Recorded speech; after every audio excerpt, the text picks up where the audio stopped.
The party may have the data and they may have the infrastructure, but we have the people. And on July the 5th, every single one of you will be able to say that you were a part of making history this year. In a second, I'm going to introduce some incredible speakers. First of all, we'll have the legendary Director Ken Loach say a few words. Now please welcome Palme d'Or winner, comrade, friend, inspiration, Ken Loach. Thanks, Jeremy. What a pleasure it is to be with you, and a real privilege to be with Christina. Those who fought the fascist torturer Pinochet should be forever honoured, and Christina is too. Thank you. It's great to see so many. This is the most important part of this election, this result here. If Jeremy wins, that shows our strength. If Jeremy wins, it shows we put integrity and principle before shallow opportunism. That's why it's so important. But I want to make 3 quick points, if I may. 40 years ago, we are commemorating now, 40 years ago was the miners' strike. Lots to say about that, lots of lessons to learn, but one we are forgetting: the role of Kinnock and Hattersley, the Labour Party leaders. They showed no support for the miners, they walked away from them, they criticised their leadership, they provided division wherever they could, and their actions were correctly interpreted as rejection of the miners and the struggle they were engaged in. Now, that was bad enough, but what we are missing is this. Thatcher's programme was known. In the groups I was in, we were talking about it all the time. This would be an attack on the welfare state. This would be an attack on public ownership of the public services, of the public infrastructure, and key industries: railways, steel, coal mines, water, gas, electric. Of course, the National Health Service. Of course, all the public services we need, education and so on. Kinnock and Hattersley must have known that. And when they chose the Tories, they chose a Thatcher victory rather than supporting the miners, because they didn't organise solidarity, they didn't organise the strength of the Labour members, they didn't organise solidarity action, they walked away, and their choice was to probably destroy the welfare state and the common ownership as a Labour project. Now just consider that. That is the depth of their treachery, and it is shocking when we remember that. And that's the tradition that led to Blair and his increase in privatisation, to his illegal Iraq war and the hundreds of thousands of deaths that he caused, to Brown and the private finance initiatives that left our public services in massive debt. And now it's led to Starmer. And Starmer is in that tradition. Increased privatisation, destruction of whatever is left of a decent support for citizens, the arrival of food banks, the increase in poverty. And isn't it remarkable that in these so-called debates between Sunak and Starmer, you can't put a cigarette paper between them? Isn't it remarkable? When they talk about who's going to lower the taxes most, what do they never mention? The desperate poverty, the rise in food banks, hunger used as a weapon. Starmer never mentions that. He has nothing to say about the desperate poverty that so many face, and so many more face insecurity. So what we desperately need are integrity and principles. Well, in the match between integrity between Jeremy and Starmer, there's no contest.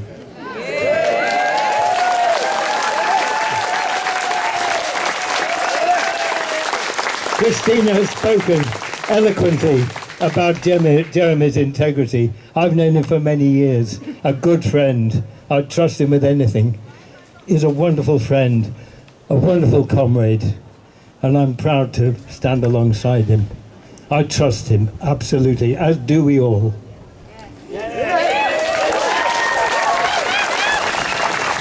As for Starmer, think what he promised to get elected to Labour. Every bloody promise broken. Every promise broken. And then he ripped up the Labour Party rule book, said he could purge the left. And I don't know about you, I guess there are others here in the same position. I wear my expulsion as a badge of honour. Proud of it.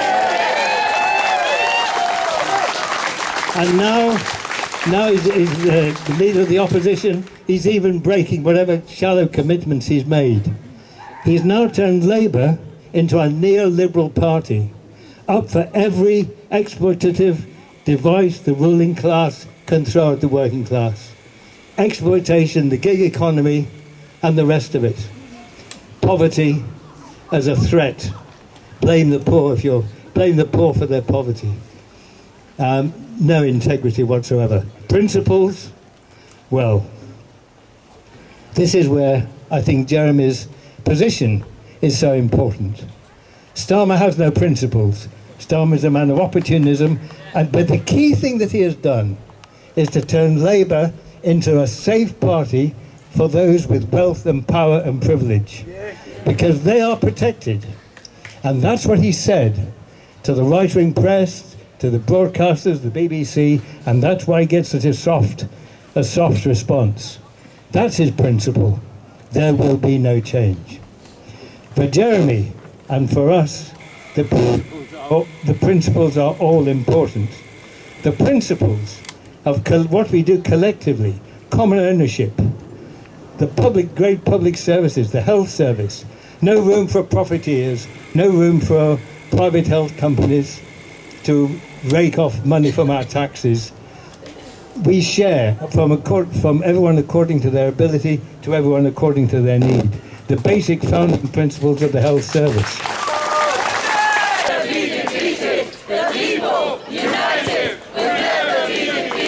Utilities, we desperately need publicly owned energy supply so that we can plan the ecological future of this planet and the way we consume it, the way we create it.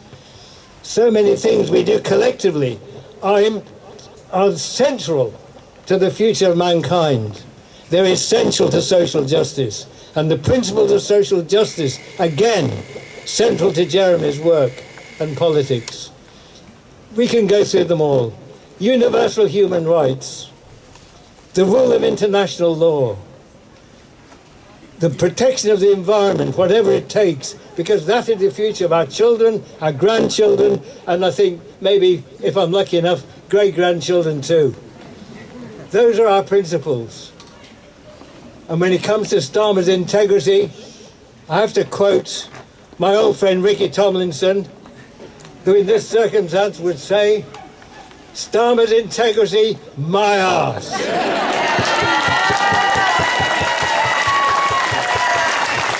Thank you so much. We hear it one more time for Ken. I got one more thing. When this is over, we have to build a movement that encapsulates these essential principles, because they can win us. They are essential. They're not decorative. They're not there just for display. They are the way we can live together in peace, sustain humanity, and live in social justice. They are essential. So we need a movement. And in the end, we will need a party that promotes these ideas.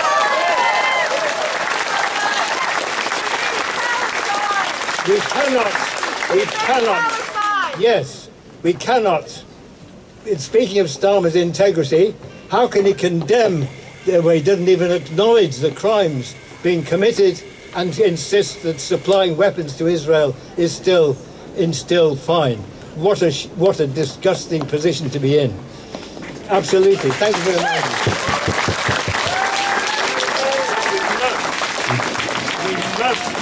We must sustain these principles, bring them back to the centre of politics, and have a vehicle that will do that. And that's why we mustn't disband after this election. We mustn't disband after Jeremy is in Parliament again. So we must remain. Thank you. One more time for Ken Loach. I want to thank all of you for being here today, particularly people from the local community who volunteered to help in this campaign, many of whom campaigning for the first time. Thank you very much. It shows the strength of our support within the local community. Thank you also to all those that have travelled a long way to join in our campaign and do so much work. People who have come from Scotland, from Ireland, from Wales, from the southwest and northeast, northwest, Midlands, and so on, and people from France and Belgium that have also been here. And also I want to pay a particular thank you to my good friend Laura Smith, former MP for Crewe, fantastic comrade, who's here today helping us today. Laura, let's hear from you. Thank you.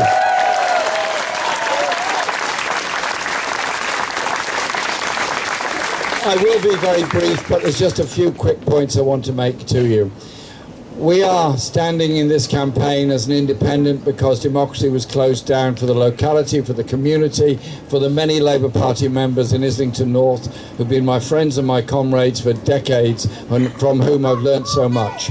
We are all in this fight together to win this seat as an independent voice. But an independent voice that has principles, that has determination, and will hold any government to account if they don't end the two-child cap on benefits, if they continue with a taxation system that enriches the very richest and impoverishes the poorest, and an absolute determination to defend our National Health Service, free at the point of use for all, end the rationing system in the NHS, which creates a market for private sector companies to leach money out of our NHS into shareholders' pockets when it should be money that's going into patient care and patient need. And just for the record, I will never, ever take any donation from any private health company. I have to say, no private health company has offered me any money anyway. But if they did, I will tell them where to go. And so it is about defending the principle of the NHS. That means more money has to be spent on it. That means the private finance initiative, which is ripping off our local hospital, where a bank is after money for profits they didn't make out of a failed PFI. That's the problem you get when you create a market in a public sector provision rather than the principle of public sector provision, which is a health service free at the point of need for everybody, not run by the private sector. When I accused Boris Johnson and Theresa May of opening up our health service to American companies, I was told it was a Russian plot. I don't understand that one, but I'm not sure Boris Johnson understood it either when he made the allegation, because he's prone to making irrational statements all the time. And so it is about defending our NHS, but it's also recognising that there are other issues surrounding health. The mental health crisis is a product of stress, of difficult working conditions, of overcrowded housing, as well as some other mental health conditions as well. So we need much better funding for our mental health services and much more support for people going through deep levels of stress in our society. At some point in our lives, many of us here will need social care. We have a social care system that simply does not work. We need a universal system of social care. I would love to see a government come in with the bravery of Aneurin Bevan and those in the Second World War and afterwards who had the determination to introduce the National Health Service Act, giving health care to everybody free at the point of need. We need the same determination for a national care service as well, so that families don't go through this terrible stress of going into debt to look after people who need care, and so many women giving up jobs and careers in order to care for someone they love because they can't bear to see them suffering with the inadequacy of service. I'm not blaming our council here, I'm blaming a system that is simply wrong and unfair. Two other quick points I want to make before you go on your way canvassing. The housing situation in this borough is a very serious one.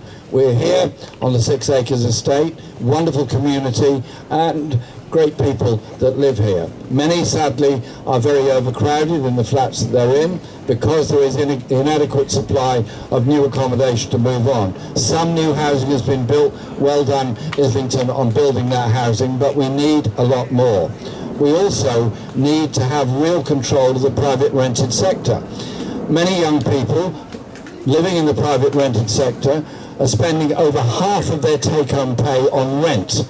Rents of £1,500, £2,000 a month for flats, which is unaffordable unless you're on a super high income. It becomes a form of social cleansing of our community here in Islington.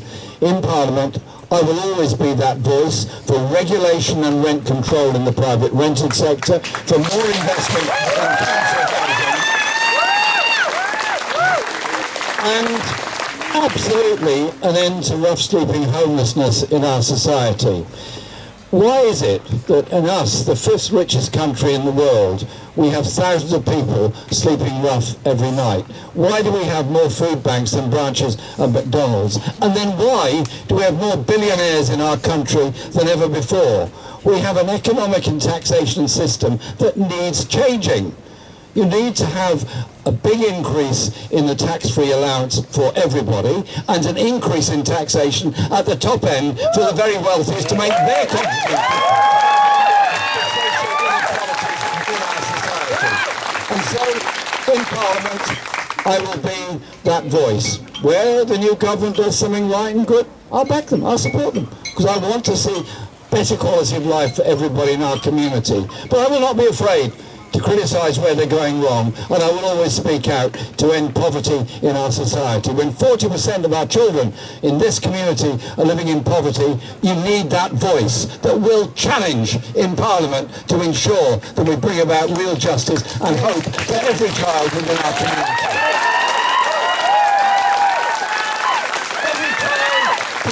Decent nursery, decent school, decent education, and the opportunity for art, for music, for theatre, as well as for science, maths, and all the other things that we do. We need the facilities for all of our children. I would always speak out for that. The last two things. The environmental crisis is enormous and huge and serious, and you're not going to solve it just by warm words. It does mean fundamental change, not to attack people who work in polluting industries, but to support them to convert those industries into non-polluting industries so we all get a gain out of cleaner air and cleaner water. That means companies like Thames Water, sorry guys, jog on, we're taking it back into public ownership, and we're going to stop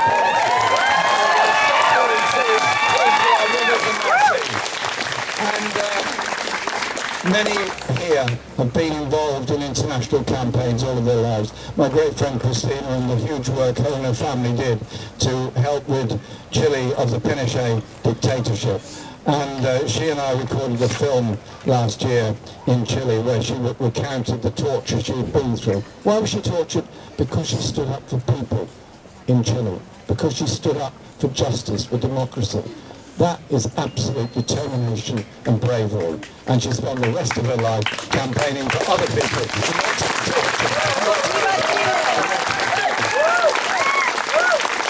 And so we need a voice that will speak for a ceasefire in Gaza and an end to the supply of arms that are being used to kill.